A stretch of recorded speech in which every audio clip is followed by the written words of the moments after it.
What the heck? Weirdly specific skill would you pick, and why? Did you probably eat it right away?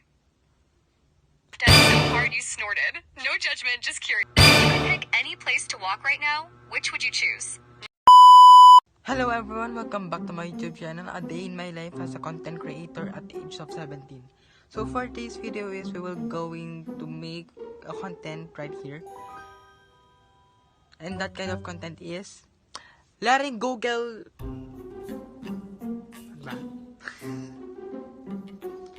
Ayan. Inisip ko pa kung tamang title, kung tamang tawag doon. So, ayan. Letting Google ask me a question. So, ayun.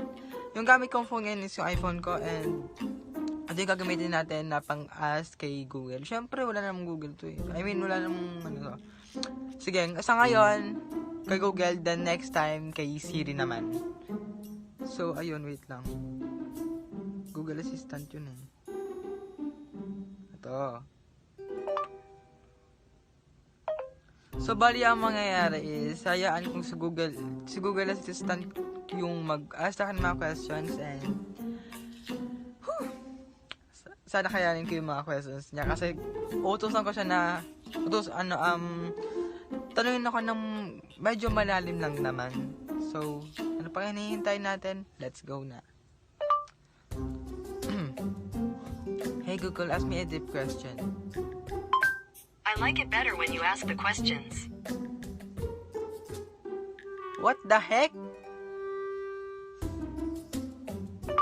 Just ask me a deep question.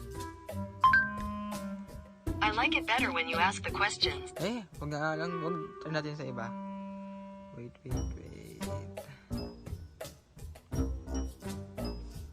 Dito. Sisi tayo. Parang kung ChatGPT yata ako eh. Hindi, wala. ChatGPT. Sige, kay Dola na lang tayo. Okay. Hey Dola, ask me a question.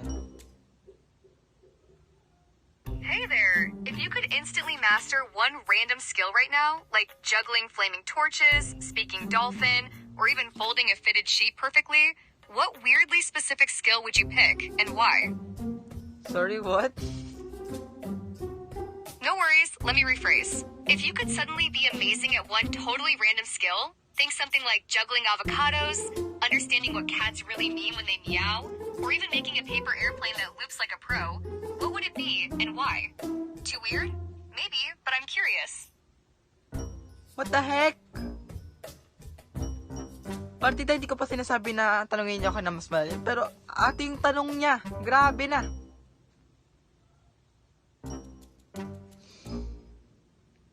Yun, susubukan naman natin tanungin kung utusan natin. Nabibiyak ako! Susubukan naman natin na utusan si Dola na tanungin tayo ng mga simple terms questions lang. So, let's go. Hey Dola, ask me a simple terms questions. Got it. Let's keep it super simple. What's your go-to snack when you're hanging out at home? Sorry? Kasi mababaw yung kaligayahan ko eh. Like, kapag halimbawa na yung may isang malit lang na bagay na gustong-gusto ko makuha or gustong kainin or gustong gawin. Kapag na-accomplish ko yun kung nakuha ko man yun, nakain or something, mag-ismay kagad ako. Alam na mga kaibigan ko yan, lalo na kung magkakasama kami. Like for example, kasi meron din ako isa pang kaibigan na mababaw lang din yung kaligayahan. As in, kapag konting bagay lang, tumatawa kami kaagad. Any place to walk right now, which would you choose? No need for details, just the first spot that pops into your head. Excuse me. So, ayun.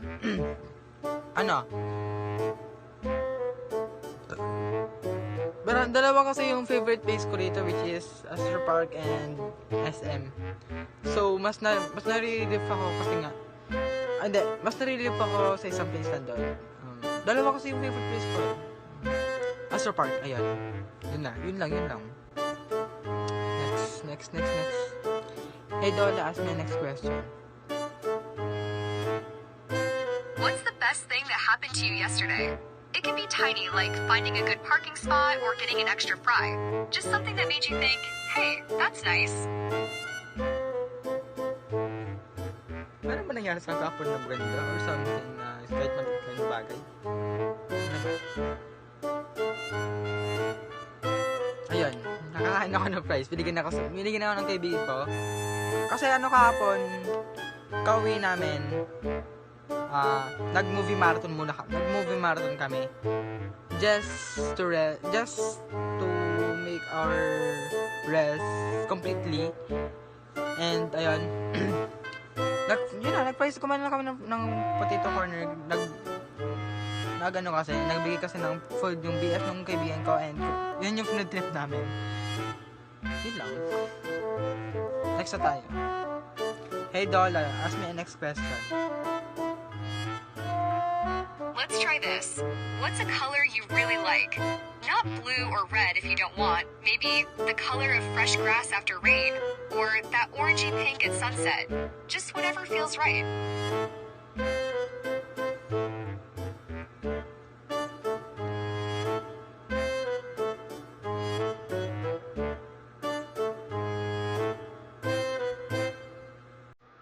Wait lang, wala akong masabi. Kasi tinanggal niya yung red eh. O sige, tatlong color ba? Wait lang. Ano ba English dun? Pero ito ko. Ayun, sige, ano lang. Red. Wait lang. Yellow kasi cheese yung gusto ko eh. May ligaw sa cheese eh. Next na tayo.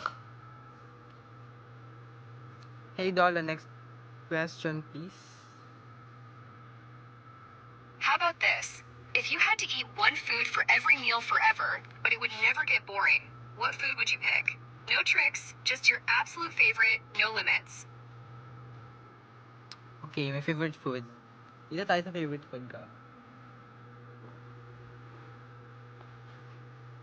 Kung sa fast food yun yung pag-uusapan natin. Mostly talaga, sa Jollibee and McDo lang talaga ako. Sa Jollibee, yung favorite food ko is yung burger stick nila, and then sa McDo naman is yung McFlurry. So, yun lang. Next question na. Hey Dola, next question please. What's a sound that always makes you feel calm? Like rain on a window, a cat purring, or maybe your favorite song's first note. Just something that eases your mood when you hear it. Ano ba? Dati kasi, mahilig ako mag-crochet. So, kapag nag-crochet ako, madalas umulan. So, music, tsaka ulan. Yun lang. Yun lang sa dalawang yan. So, next na tayo. Hey Dola, next question please. Alright, here's a quick one. Do you prefer your coffee with ice, hot, or room temperature? No overthinking, just your go-to choice.